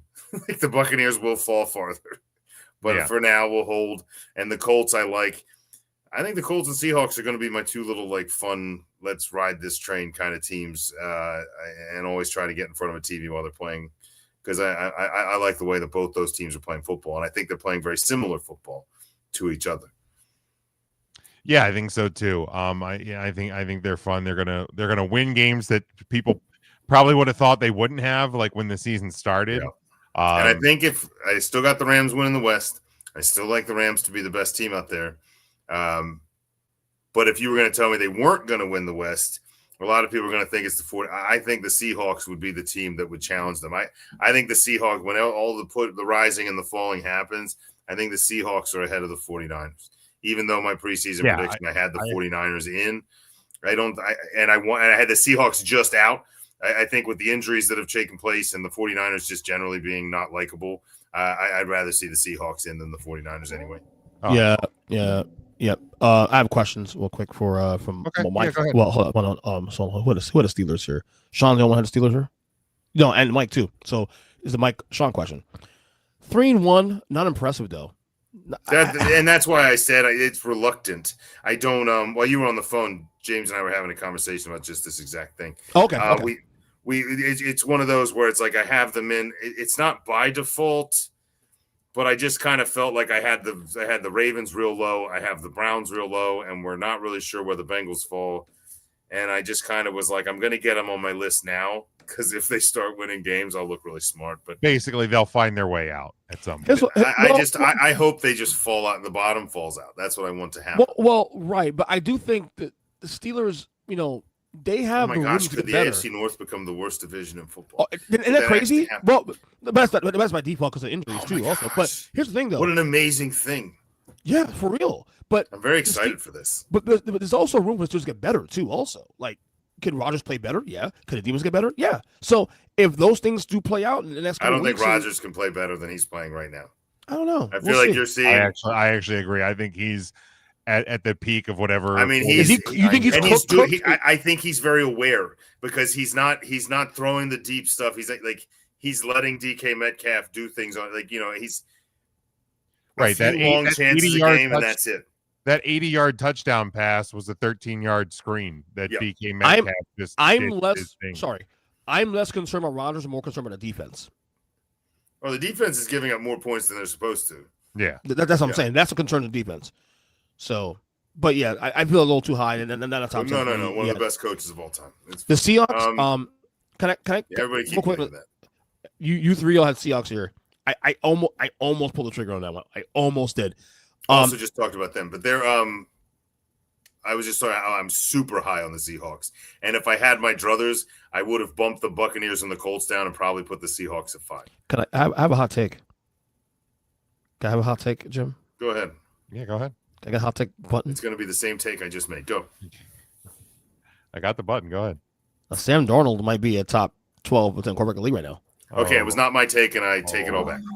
Oh boy. Wow, you just keep doing Bro, it. The funniest thing would have been Sam if you'd have Darnold, pulled it. That If you'd was have a pulled a plan quality B. effort. Sam Darnold is the new Kirk Cousins, dude.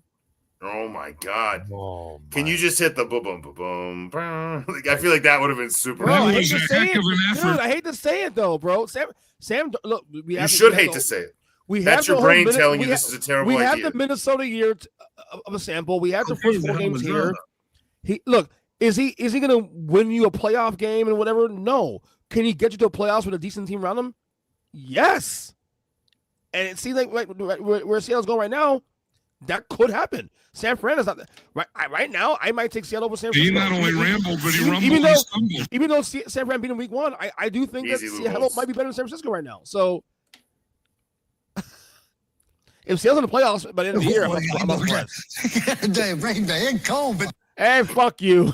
Man, I'm just saying Seattle, bro. They're look, the I'll biggest give you wild card in the NFC. self-awareness that you knew it was a hot take. I didn't It's a think hot it was take. going to be that hot, Bro, but That look, thing's on fire, man. Like, and by on fire, I mean it's burning to the ground. Like, what are you doing? there are No many one teams- asked you to do that. There are many teams right now that can use a Sam Darnold. Right now. Well, yeah, because Just that saying. quarterback that's better than Sam Darnold is dead. That's If the I'm team Cincinnati- that could use. If Sam I'm Darnold. Cincy right now, well, actually, And I it's a bad hope you're take. right because I traded Joe Burrow in a dynasty league in a deal to get Bijan Robinson, and part of that return was Sam Darnold. So if Sam Darnold ends up a top 12 quarterback over the next even 2 years, and Burrow's hurt for half of that, I look like a freaking genius. So I will allow that to happen. I would love for you to actually write out the 11 quarterbacks that are better than Darnold and like the 3 quarterbacks just behind. I'd love to see you actually See put where he falls. Take out Burrow. He's out for 3 months rather. Take out Burrow. Oh, you're saying a top 12 quarterback with half the quarterbacks out. Let me go my list real quick though. Well, yeah, you have to include that. I'm going to Don't do include the like list now. I'm not going to do I'm not the going to do it right now. I'm just saying I would like to see you actually We'd like by next week. send it to our chat. Send it in our chat. Right But now, I want to know. No. That'd be like saying like, I hey, can sell this, but Jim, I can sell this right now. I have my list. I have. We don't have that kind of time, EJ. Vanderbilt's it's the number easy. 1 team in the country if you take away the 15 best So, teams in the country. My top 10 guys. Right now, look at my top 10. There are 2 guys that me like I'll take out the list right now that were there before. Burrow's out right now because of injury, and CJ Stroud's gone. Well, I mean, you also had CJ Stroud too high, but Yes, that's what I'm saying. So there's I space tried for. to tell you about that before. Dan's literally dying right now. I said 12, right? I said All 12, he could right? muster was an LOL. I did say That's 12, it. right? I said top 12, right? You did. Okay. Again, do the homework. Number 12. Number 12 then. Do the homework. Give us your top 15. Write them This out. year. Send them Based on into- this year, right? Okay. You said right now. Make the list. Send it to our chat. We can discuss it there. Hold on. Maybe we'll talk about it. Hang on. He's the host, EJ. No.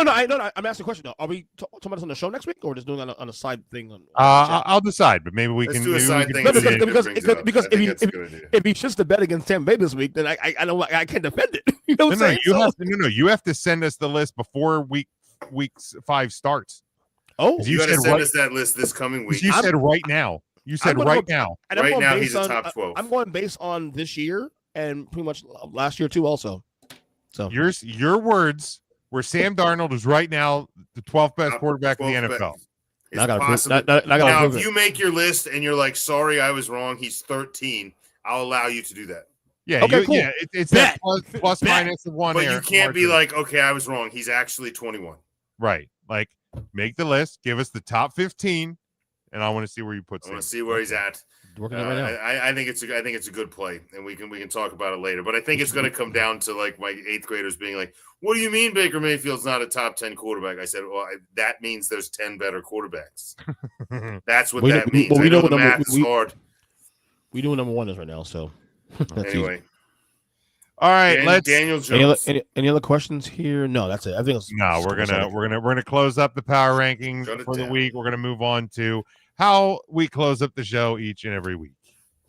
you better lock it up. You better lock it up. No, you lock it up. You lock it up. Lock it up. Lock it up. All right, we look at the upcoming weekend and one thing that will happen this upcoming weekend. EJ, let's start with you. Well, since I'm my little project here, I think Seattle will dominate Tampa Bay at home this week, and win the game. We didn't cover this game today on the show, but this is who would have thought Tampa and Seattle probably game of the week 5. Huge game, big game, huge game. Also, one of the best uniform matchups we're going to get all year because it's the Seahawks throwbacks versus the creamsicle whites. Really? So that's excited.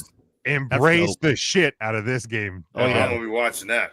But that's on every TV down here. Anywhere I go, that's on. So that's fun. There you go. Sean's in a lucky spot. All right, Sean, what will happen this weekend? This is an ugly weekend to make predictions for me. The true prediction, the true lock it up, is that EJ will have a real hard time making that list work. I already am right now. I'm working right now. I may have to go 14 probably, buddy. Next week it's just going to be Lou Holt. I was wrong.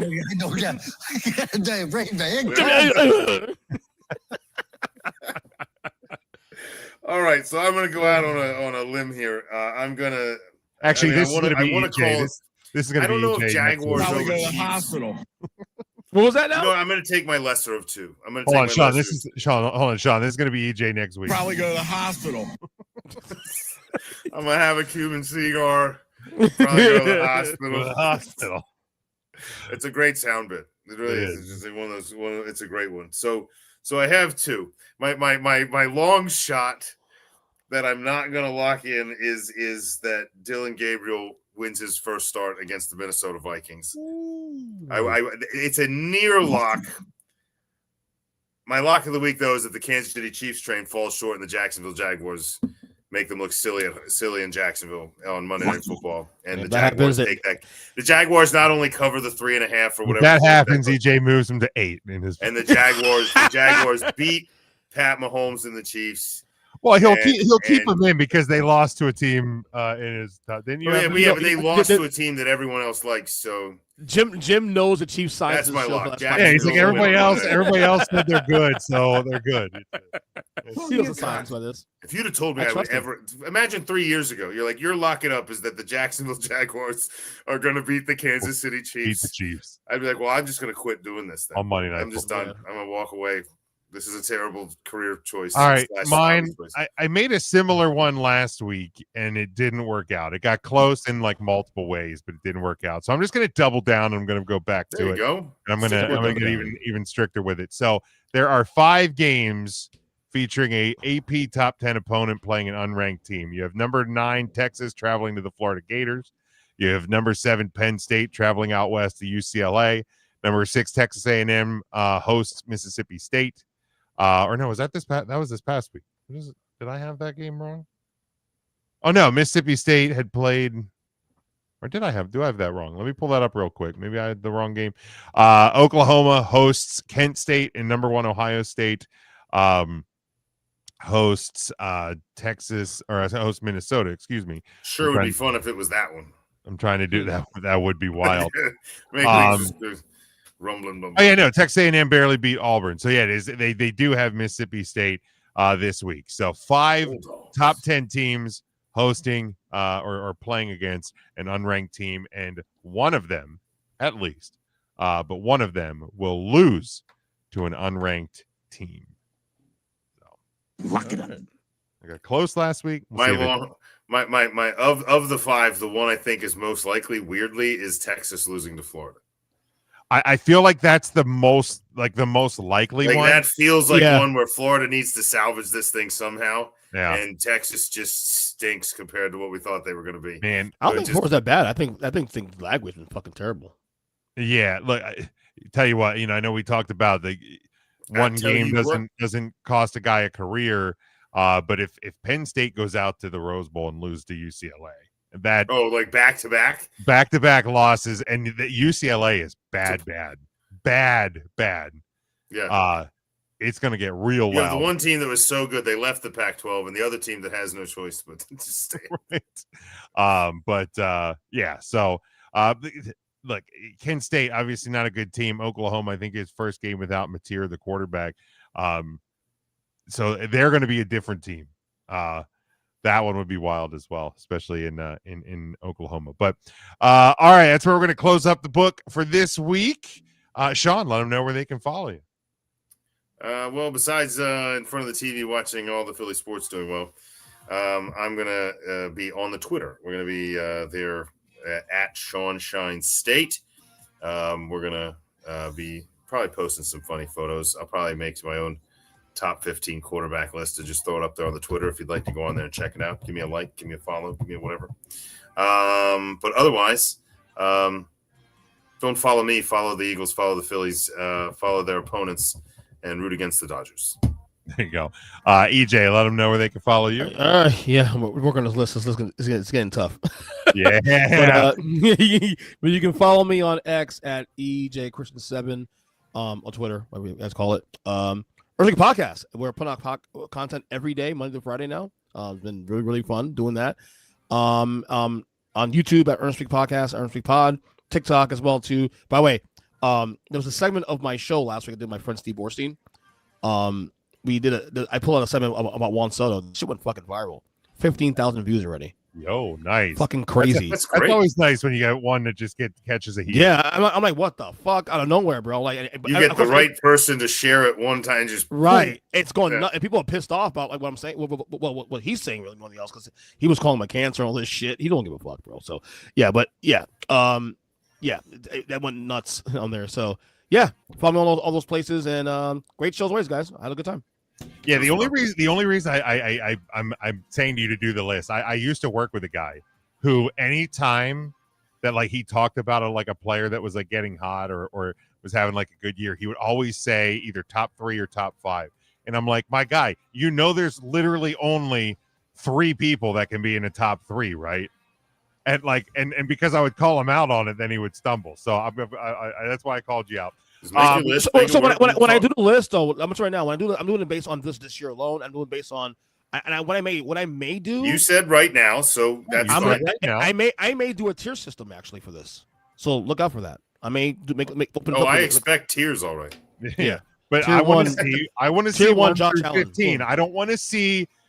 Here's your top 4. Here's your next 3. Here's your next 5. I want to see 1 through 15. You want it in order? What is 15? Yeah, in order. Okay. If you're saying Sam Darnold's a number 12 quarterback, you better fucking put him in order. He's maybe 13 instead. Oh, you're already catching that wave. I knew it. I knew it. If you're going to be a bitch about it, listen. I'll let you. I don't care if you throw the number 12 in front of Sam Darnold and just loosely, without an order, tell me the 11 that are better, but guarantee me the rest are behind him. I'll let that happen. No, I want 1 through 11. Jim's the host. I was going to let that happen. No, I want to clip this. You should clip this shit for you, Jim, because if you put a Sam Darnold top whatever all time on TikTok, I guarantee you get a lot of engagement on this shit. So this is the same. Well, I don't want him to think we have. Helping you out, brother. Huh? I don't think we want him to think we have liars. People. Well, I'm not lying about it. He's to me at this point through 4 games, he's the top 15 quarterback in the league. All right. So we can put your list where your mouth is. That's all we're asking. I'm working on it as we speak.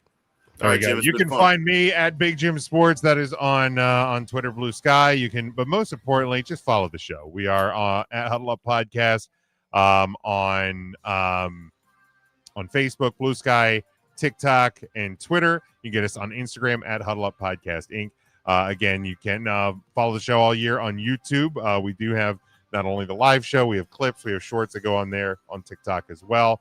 You can grab our merchandise over on the TeePublic store. Until next week, stay safe, stay smart, and as always, go for the win.